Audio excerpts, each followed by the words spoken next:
So rather than giving you a drill just for the quads, I'm going to give you a drill that uses both quads and glutes and really illustrates the difference between the two. Okay, so let's go over each one. Glutes, you're thinking about 45 degrees up to 45 degrees down, or 130 to 430. And your center of gravity needs to be right over those pedals, so you have to kind of lean forward into it. You need to take the body weight off the hands and allow your body weight to fall into it. Bring your body weight back up again, fall into it, fall into it, fall into it. There should be a lot of upper body movement. Okay? You need to be in a very large gear. You need enough resistance so that it supports your body weight. For the quads, I want you to take it out of the large gear.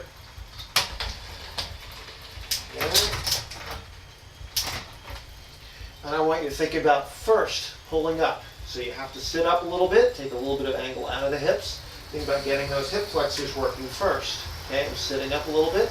Now push the pedals forward and you're going to notice leg speed comes up pretty quickly. Okay? If you do this for a while, you're going to notice that your quads start screaming at you. You're working them. Okay, so 11 o'clock to 2 o'clock, push them over the top, bring up the speed. Okay? The change between the two, if you go from quads, pushing this small gear, and all of a sudden you grab an arch chainring, kick it all the way down the back, quads aren't going to work very well. They don't generate that much torque.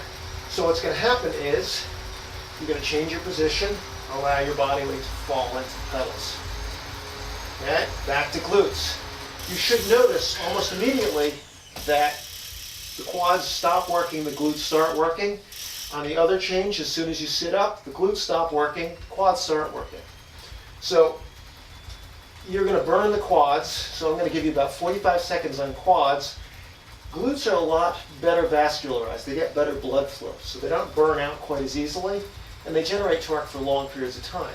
So I'm going to have you do about 2 minutes 15 on the glutes, just falling into it, and then lower the gear, go to about 45 seconds on the quads, or as long as you can keep that leg speed up, and then back to glutes, back and forth, back and forth. After a while, what you're going to find is that just the resistance on the pedals is enough to cue your body to either move forward or sit up and push forward over the pedals. And that's the point, is it should be second nature just based on the resistance on the pedals.